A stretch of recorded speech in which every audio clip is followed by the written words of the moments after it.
Welcome back to the FTN College Basketball Betting Show. I'm your host, Mike Randle. You can follow me on Twitter at RandleRand, and we have returned, folks. College basketball is in full swing.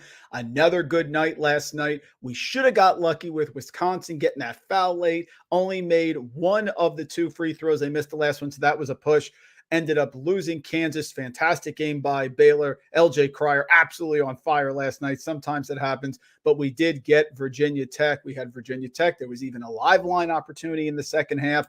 Won by 3, got the line 2.5 to whoever you got it. We were a winner there. So another profitable day. Make sure to hit like and subscribe for us, folks. The show is growing every single day. The subscribers, the viewers, everything here. College basketball completely covered at FTN with fantastic content. We have Nick Makovitz, who's been on fire. We have Frank Brank, who, of course, comes in the Discord, does fantastic work early in the morning for you. Get up 8 o'clock, get your cup of coffee, and you can go there with him and get his incredible models and results. And then Mike Kutry, of course, the prop master here at college basketball, who is up over 130 units this year. So fantastic job. We are doing very well as well here at FTN.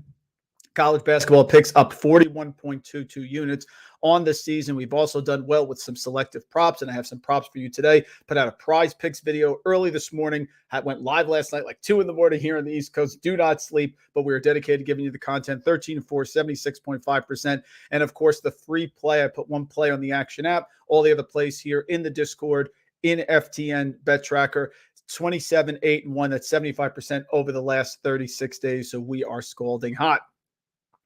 We'll go through our games here. Make sure to put any questions that you have in the chat. Be more than happy to get to those. Good slate, not a huge slate, but a good slate today. Will be coming to you tomorrow, Wednesday, and of course, Saturday mornings are a must. We have that reserved for the rest of the season. Saturday mornings doing very, very well there. First one up is Rutgers, -6 versus Penn State. Now, I got to be careful here. I believe in Rutgers defense, especially at home. There are some warning signs in this game that I want to make you aware of. This line is actually rising now. It's probably 6.5, closer to 7. Penn State's a shooting team. That's how they score. 44% of their points come from three-point range. That's 4th most in the country. And they only generate 44% of their shots from inside the arc. So 56% of their shots and 44% of their points come from beyond the arc. So Rutgers has to stop the 3. However, Rutgers does rank well if you look at their metrics against the three-pointer this year, allowing only 29.6%. My only concern is that Rutgers in Big Ten play is allowing 38% from three-point range. So that number is greatly skewed based on the non-conference. Rutgers is number 1 at defending inside the arc, number 1 at forcing turnovers. So the question is, can they get enough offense? And we've seen that most of the time they can. They beat Maryland at home by 14. They beat Wake Forest at home by 24. They beat Indiana by 15. So they are a team that's an Indiana team that did have Race Thompson. Then they are a team that has shown that they can score at home. Now, they've struggled with Penn State historically. Last year, they lost by 17 away. They won by 1 point at home. The year before, they lost by 8 away. So Rutgers isn't great against Penn State. This would not be one of my top plays, but I did put it in the tracker. I am going with Rutgers tonight. Penn State, the shooting matters, but they can be very up and down. You saw that first half in the Palestra against Purdue. They were fantastic. Pickett was out of his mind shooting. His second half totally cooled off. Rutgers defense, I think similar to Purdue here, gets the job done. I do think they win in cover, but there are other plays I like better. I would proceed with caution, especially when you're dealing with Jalen Pickett, but we are going to go with Rutgers -6. Can't bet it here in New Jersey, but Rutgers -6 for our first play. Next play, Ohio State and Illinois. I feel Ohio State is undervalued by the market. They have a scintillating freshman, Bryce Sensabaugh, 17 points per game, 5.6 rebounds, 48% from three-point range. But the issue is he only plays average on the season 23 minutes per game because of foul trouble. He has actually hit 4 more fouls in half of Ohio State's games. So if he can stay out of foul trouble, that's a huge advantage for them. I'm not buying Illinois yet. They haven't solved their issues, even though they've seen that they've gotten on the right track. No Sky Clark, who's taken a leave of absence, so they're without a point guard. Now, what have they done, Illinois, since they're 0-3 start in the Big Ten? So you want to look at Illinois. You want to tell me Illinois has fixed their problems. Well, let's take a look at it. They beat Wisconsin at home by 10 without the leading scorer, Tyler Wall. I don't count that. They beat Nebraska away by 16. That's not a good team. Beat Michigan State at home after losing for most of that game with a tremendous barrage of points late. Dane Danger had 20 points in that game. It's only the second time he had double digits in 15 contests. So I don't think you can rely on that. They beat Minnesota away by 18, not a good point. And then they got blitzed by Indiana at home by 15 without Race Thompson and, of course, no Xavier Johnson. Buckeyes are only 3-5 in the Big Ten, but they probably would have beaten Purdue and Maryland if Zed Key didn't go out with an injury for 2 games. Everyone's on Illinois here. Bets, money, just the way we like it. Buckeyes have covered 3 of the last 5 in this matchup. They've won 2 of the last 3 at Illinois outright, so they have no problem playing there. 3-point loss mixed in, so they actually covered the game they didn't win. Ohio State's number 1 in the Big Ten in shooting, 41.8%, almost 42% from three-point range for the Buckeyes. Illinois not great defending the three-pointer, and the Buckeyes in conference play, you're looking at Illinois 64.3% from the free throw line. Coleman Hawk, it's very shaky. Buckeyes now, it's at 4.5, I think. Let's take a look. I think you can get this at 4.5. It may have just dropped down. It was 4.5 when the show started. It's now down to 4. So maybe people are grabbing that 4.5. But I like the Buckeyes here in this second matchup. Third matchup is interesting. Miami -2.5 against Florida State. Now, my thoughts are the following. FSU is hot right now, so I don't want to mess with it, but I still think Miami is clearly the better team. Freshman Baba Miller for FSU was ruled out because of taking improper benefits, which is ridiculous. He came back, then he got injured. However, he has played in the last 2 games at Florida State, makes a big difference. Florida State won at Notre Dame, won at Pitt comfortably. FSU is going for their 10th straight win over Miami. Florida State has beaten Miami 9 straight times. I think the streak ends tonight. If Miami wants to win the ACC, which they're definitely a contender, I like Virginia, you know that, but Miami's certainly a contender. They have to win this game. They can't lose. They lost it at Duke by 2 on Saturday, but Isaiah Wong, leading scorer, had a sinus infection. He played through it. He only had 7 points. He was 0-5 from the field inside 2-point range. Second lowest performance in the last 16 games. I think he bounces back with a better game today. Bets are running about 50-50. Money's on FSU. I get it, but FSU is still not great statistically. I get the streak, but those streaks do end. You had Florida State jump out to a 19-point lead at home against Florida, a team that they dominate every year. Florida comes back and wins on this FSU team. It's law of efforts for me. I think Florida State's been playing above their head. I think they take a step back against a well-coached Miami team and a Miami team that's very explosive. However, I do want to point something out that I think is interesting that you can bet on. You want a prop for tonight. How about Florida State's Matthew Cleveland over 8.5 rebounds? I put this in the Prize Picks video that I did early this morning. Cleveland, 6'7". He's grabbed 10 or more rebounds in 9 of the last 11 games. He's a rebounding machine. He's had 12 or more boards in 3 of the last 5. And in the last game that they won against Notre Dame, he grabbed 16 rebounds, Matthew Cleveland. Now they're facing Miami, who's one of the worst rebounding teams in the country because they're undersized. Center for Miami, Norchard Amir, is 6'7". Hurricanes on the road, going to Florida State. It's now dropped to 2.5. I like Miami here. I understand why everybody's going on the other side, but I think that we're dealing with a situation where Miami is the better team, will get the job done. And Matthew Cleveland, take a look at it, over 8.5 rebounds. Right now, I think it's at 135, minus 135, maybe on DraftKings. Also at Caesars, a little bit higher juice. Take a look at that as well. Arkansas, LSU. For me, the play is Arkansas or nothing. Probably a game I'm staying away from. It's still a limited Arkansas roster, but LSU has been a dumpster fire. 6-13 against the spread. They haven't covered in 5 straight. LSU hasn't covered 8 of 10. LSU hasn't covered 11 of 14, just 2-5 against the spread in SEC play. They've lost 6 straight. You look within the conference of the SEC, LSU last in 2-point percentage scoring, last in 2-point percentage defense. Not good. Matt McMahon, welcome to SEC basketball, coming over from Murray State. It's been an adjustment period. I believe in Musselman. I believe in Arkansas. The bets are about 50-50. The money's going on LSU. There's just no bench for Arkansas whatsoever, but they have played well. I do think Nick Smith is coming back, which is going to be good news for them. It's a big number. It's Arkansas or nothing for me. If you don't like it, I understand. We are going to take Arkansas if I bet it, but I probably am going to stay away. Next one, Notre Dame, NC State, and I got 2 picks here for you. Now, first off, Notre Dame has won the last 2 outright as an underdog in this series. No Terquavian Smith. He is not going to play in this game unless something dramatically changes. He fell and hit himself on the back. Spinal injury, was carted off. Very scary, but he's doing well, I hear, against North Carolina in a game that they probably would have covered. I doubt they play him here against Notre Dame, a team that's struggling. I think he sits out. Now, if he plays, to me, again, this is sort of an iffy spot. He is their leading scorer, 19 points per game, 3.5 rebounds, 4.5 assists, 1.8 steals. I'm not sure about Kevin Keats without Smith on the court. Not ready. He's done very well this year, but you take that Jenga piece out of teams, sometimes you see them fall apart or at least struggle. Wolfpack are coming off the North Carolina loss, and they're going to Wake, so you can argue this is a sandwich spot. I also like the over here because the Irish play zero defense, and if Smith's not on the court, you're taking away an on-ball defender who's very good. Notre Dame 12-8 to the over. Notre Dame 4-0 to the over away. So the over I like in this game a lot better. I am looking at Notre Dame 9. Let's see where the line is now. Notre Dame line is now down to 8.5, even 8. So if you want to grab it, I would grab it now. My guess is that line is moving because I don't think Smith is playing tonight. We have some comments here. Let's get to them. Let's see. Leg Show, always a pleasure to have you here. Publix on the under 140 in the Miami-Florida State game. That's fine with me. I have no problem with that. I like Miami in that game. I think they break the skid. Next up, I've been fading Davidson, and we are going to go with LaSalle, 4 points against Davidson at home. This is one of these spots I don't trust Davidson here on the road as a favorite.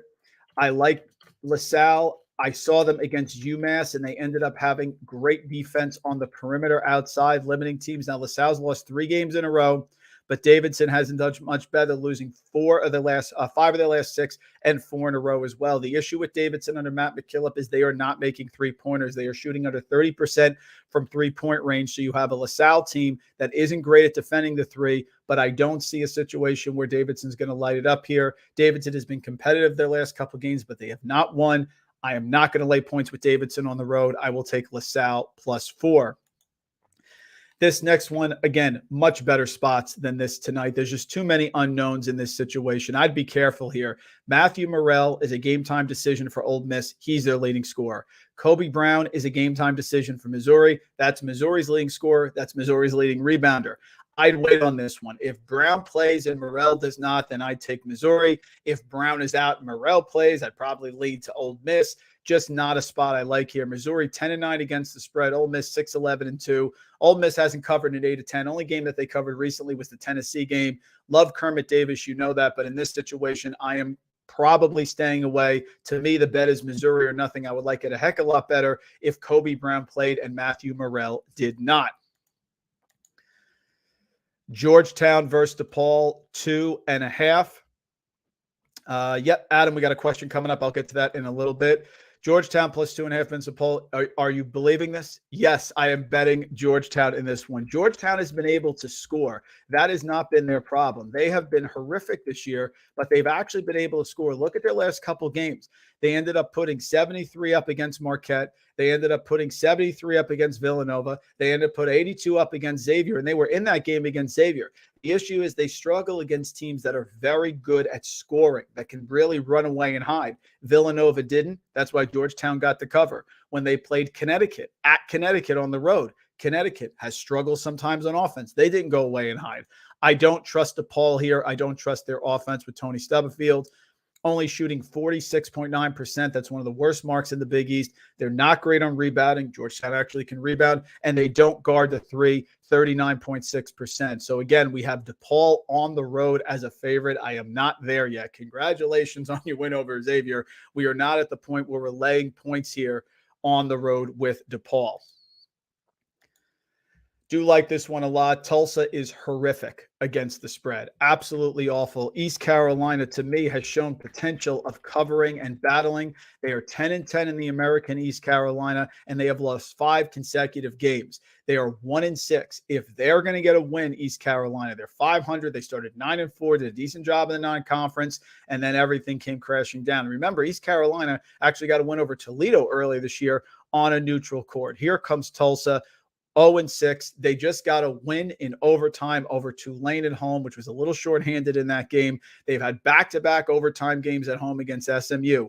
Now overtime game against Tulane. Now they go on the road. I don't trust Tulsa here on the road. They are good at defending the three, but they are terrible. They are the worst team at defending inside the arc. I like East Carolina at home under Mike Schwartz. Not a great matchup here, but I just don't trust Tulsa. Tulsa is the worst team in college basketball at covering. You look at Tulsa, folks. Tulsa this year against the spread is actually the worst team, 3-14-1. They are right around there with Notre Dame, who actually may be slightly worse. So I am going with East Carolina, laying a small number here against Tulsa. Love this spot here for Oklahoma plus 6.5 against TCU. So I'll get to our comments here. Adam, Horned Frogs down a little bit after Saturday. That's what we're thinking here with the Horned Frogs. Now let's look at this number and see what the updates are, the latest changes. Oklahoma, it's 6, and it's even 5.5. It's going in the other direction. I would take it now. Oklahoma has been very well coached by Porter Moser. Nothing was expected of this team, but they've actually been very good and competitive in these spots. Loss at Oklahoma State. They faded. They lost by 2 points at home against Baylor. Now they're going against TCU. I believe big man Eddie Lampkin is questionable for this game, which of course would hurt them because Oklahoma actually does a pretty good job on the defensive boards. Oklahoma, number 4 within the conference in defensive rebounding and overall 50th. They're good on the defensive boards. They're good at limiting three-pointers, and they're efficient inside on offense. Grant Sherfield can light it up. He can get flammable. The Groves brothers, and very, very well coached here. Jalen Hill has even done some nice things. I think this number is too high. I am going with Oklahoma. I got it at 6.5. It's now down to 6, maybe 5.5. I would grab it right away. You knew this one was coming. Murray State 6.5 on the road. No, thank you. Don't trust Murray State here. And if you look at Murray State over the last couple games, they can go through situations, minutes where they just struggle to score. They are actually 6-4 in the Missouri Valley. So this line is reflective of a team that looks a lot better than they are. And they're actually playing Southern Illinois, who is 8-2, number 1 in the conference, and leading the conference tied with Belmont. This is not a spot where Southern Illinois is going to slip up. They are great inside the arc, great at defending inside the arc, and they are fantastic at forcing turnovers. Number 1 in the Missouri Valley, the Salukis are at forcing turnovers, which is music to my ears against Murray State, who does not force turnovers and is very helter-skelter. This is one I grabbed right away. Let's just see where that line is right now for Murray State. Yep, it's up to 7 in DraftKings. It's up to 7 here at PointsBet. I think that's good movement. I understand why it's going. I would still look. There's still 6.5s out there. I would grab them. You may be shocked to see that I'm picking against Iowa State, who's been so good for us. The concern for me is Caleb Grill. Caleb Grill is probably out for this game. So now we have Kansas State on the road. Love Iowa State, but again, these defensive teams that play slow and methodical pace, difficult when you lose a player of that magnitude. That was a tough loss to Oklahoma State. In that game, Grill only played 17 minutes and he left. And once he went out of the game, Oklahoma State made their run. This team was up 27-11, Iowa State on the road at Oklahoma State, and then everything falls apart. No Grill, no bueno for me in this matchup. Kansas State smells blood in the water. They are 6-1. They have seen Kansas now struggle. Kansas is down to 5-3. So the Big 12 standings are Kansas State at 6-1, Texas and Iowa State at 5-2. They know they can put some distance here. We know that Texas can be shaky. Kansas State can take hold of this Big 12. Absolutely. Already have a win over Kansas. Love this here. And I think this number is trending in the other direction. So this is another one I would get. It's still 5.5 actually now with Kansas State. I love it at 5.5. I don't think Grill's playing. If I hear that he's playing, probably off it, but I don't think he's practicing. I don't think he's playing. I like very much Kansas State in this spot. Vanderbilt and Kentucky. Vanderbilt's been better. Manjan, the point guard, who Jerry Stackhouse said is the fastest player that he's ever coached at any level. Manjan has been playing much better. This is a rivalry matchup. Vanderbilt is good at home, and they have been playing better under Jerry Stackhouse. After being horrific, look at what they've done lately. Missouri away, lost by 3, covered. Tennessee away, covered, lost by 9. Arkansas home, scored 97 points against Arkansas at home. Even though Arkansas is limited, won that one big. Alabama home, everybody struggles, didn't cover, lost by 12, and just went on the road and won at Georgia, 85 points. Not sure about Severe Wheeler's status in this game. Kentucky away, too many points. I know they're playing well, and I could get burned with this one.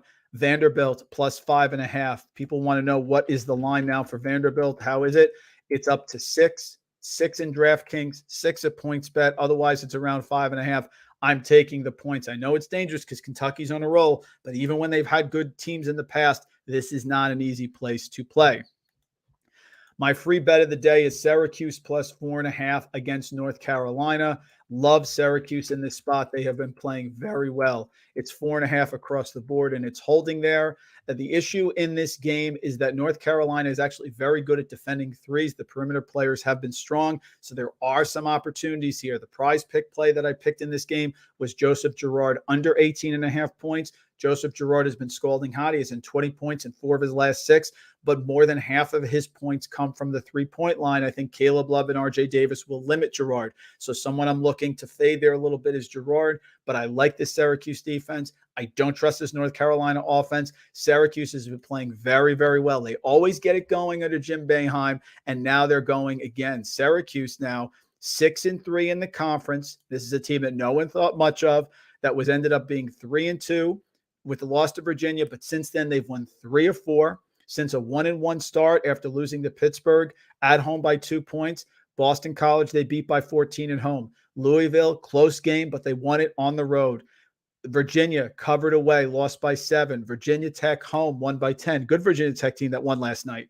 Notre Dame home, won by 5. Miami away, covered, lost by 4. Georgia Tech away, comfortable cover. Our first game on the Saturday show, won by 17. They are trending in the right direction. They are stifling offenses, causing problems. North Carolina doesn't force turnovers. I like Syracuse here. Wouldn't even mind a money line sprinkle on that one. I think Boise bounces back in this game. I like Boise State in this game. It is a high number, 10.5 with Fresno, so I'd be careful. This is one that if I have profits here and I'm going into the nightcap, I probably stay away from, to be honest. But Boise State has been shooting threes really well, but did not shoot well in New Mexico. Degenhart kept them in that game, played really well. The freshman of the year in the Mountain West, who's been fantastic for them. Don't trust Fresno on the road. Like Boise State in a bounce back. Would like it better if this number was around 8. But Boise State, if I play it, follow me on Twitter. I'll make sure to put it in there in the Discord as well, in the bet tracker here at FTN. The play for me is minus 10.5. You know, I don't trust Texas. Oak State, CC came back and looked very strong, even though he wasn't fully 100%. You know my thoughts on Texas. Texas numbers are going to be inflated, folks, because their metrics are very, very good. They are last in the Big 12, last at defending the three-pointer. And if you look at their games, Oak State away, they won that game. That's a game CC didn't play, so now you have a revenge spot. TCU home, they won that game. They were losing. It was a miracle comeback at the end. Texas Tech, not big on Texas Tech, only won that game at home by 2, and they had to come back in that one, didn't cover. Iowa State away, they got the doors blown off, lost by 11. It was much worse than that. And then the West Virginia game away was an impressive win. I'll give them that. But this Oklahoma State team is much better defensively than West Virginia right now. They are number 1 in the Big 12 in effective field goal percentage allowed. They are number 1 in the Big 12 at defending inside the arc. So I think this is too many points. Love Oklahoma State here. This is a play I'm definitely going at Texas plus 7.5. Let's get to a couple questions and then we'll wrap it up. Taylor, is there a more surprising team this year than Kansas State that just keep rolling? The issue here is Marquise Noel has been lights out, and Keontae Johnson, the player, Taylor, that we didn't know how he was going to do, has really been outstanding. He's been all over the place. He is a Big 12 Player of the Year candidate, as we have with Kansas, and he is at the level that is even better than what you're seeing from your other players in the Big 12. So Keontae Johnson, to me, has just been lights out, and I've been super impressed with him. So I figure it's coming down to either him or Jalen Wilson in the Big 12 Player of the Year, but that's how good he's been. Nerdy Woodworker, Boise State minus 12.5 plus 100 on points bet. Yeah, if I like it at 10, then I'll take it at 12.5. Woodworker, I appreciate that. And he's also got Oak State plus 8 on points bet. That's a bet I really like. I like the plus 8 very, very much. A couple other games here I want to get to, and then we will wrap it up. Last one I'll talk about on the slate tonight is Wyoming plus 7 against UNLV. Remember, everyone was high on Wyoming this year. Then they lose EK and Hunter Maldonado. They've had terrible trouble. Hunter Thompson's been out as well. This team is 6-13 and 1-6 in the Mountain West. Totally misleading here under Jeff Linder. I bet they are a problem as we move into the second half of the year. They beat Colorado State at home. Hunter Maldonado was back. Hunter Thompson was back. They weren't at 100%, but they're back. I think it's too many points here for a team, Wyoming, that is well coached, that has been decimated by injuries. That is why this team went from 5-5 to 5-13 and lost 8 straight games. I know it's on the road against UNLV, but UNLV hasn't been fantastic either. They've lost 4 games, 6 of the last 7. I think it's too many points here. Wyoming +7. So, folks, as I mentioned, I will go through the games right now. We're going to go with the graphics picks because the graphics picks have been absolutely scalding hot here. We've talked about this at 64% over the last 4 shows. Our guy Fox does a great job with the graphics. Let's get to the graphics picks and we will end it. So here are the ones that people have been loving and tracking. Thanks to the sub for pointing this out. SIU -6.5 against Murray State. I talked about this. The Salukis are at top of the conference. They're great on defense. They force turnovers. Murray State's offense cannot be trusted. So SIU -6.5 against Murray State. The free bet of the day, who I like, there's Mr. Girard, who I think will be under 18.5 points, but Syracuse +4.5 at home against UNC. Syracuse has been scalding hot. UNC's offense can go up and down. Again, I think it's a slower pace game. It's going to be very close because this is a pivotal game for both teams trying to move up in the ACC. Home team +4.5, like it there. Don't like Tulsa. Horrific against the spread. Got a big win over Tulane. Congratulations. Last 2 games have been in overtime. This is now on the road against East Carolina. 4.5 is not enough. I like East Carolina. I don't think Tulsa is winning now 2 games in a row when the last 2 have been in overtime. I think they're a little worn out. Oak State +7.5. Woodworker just told us it's 8. 8 would be even greater against Texas. Don't trust Texas at home. Like Oak State getting the points, of course. Great defense, limiting Texas, fading Texas. The metrics still love them, but this is not a team that has an identity yet. They've been doing it sort of without chemistry, without flow. I think this is too many points on the for Oklahoma State, even on the road. And finally, Kansas State against Iowa State. No Caleb Grill. It's a no Caleb Grill pick to me. They were destroying, absolutely crushing and winning their last game, but then they gave it up, came all the way back. Tough loss there for Iowa State. But that's a different team when they don't have full strength. It's like a Jenga puzzle. Kansas State +5. Those are our 5 picks there, folks, as we've talked about the graphics picks. Let's see if we have any more comments. Wyoming's down, Adam, to 5.5. Yeah, that's a low number. That is low, but I still like it. Unless I hear, what I would do is I would check to see the update with players playing in that game. If for some reason there was someone who was, if we heard that somehow that somebody was back, even another player, I like it. I like Wyoming tonight getting those numbers. I wouldn't go below 5.5. How about that? I wouldn't take it at 5. 5.5 to me is the key number. That is it, folks. We rely on you. I rely on you. Like, subscribe. Great content here at FTN. We will be back again tomorrow. We're going today, tomorrow, and Saturday with our college basketball picks. Doing fantastically well. Discord, Bet Tracker, follow, like, subscribe. We can't do this without you. We are grateful. Thank you, folks, for joining us here again for the betting show. For FTN, I am Mike Randle. Have a great day. Let's get some bets to the window.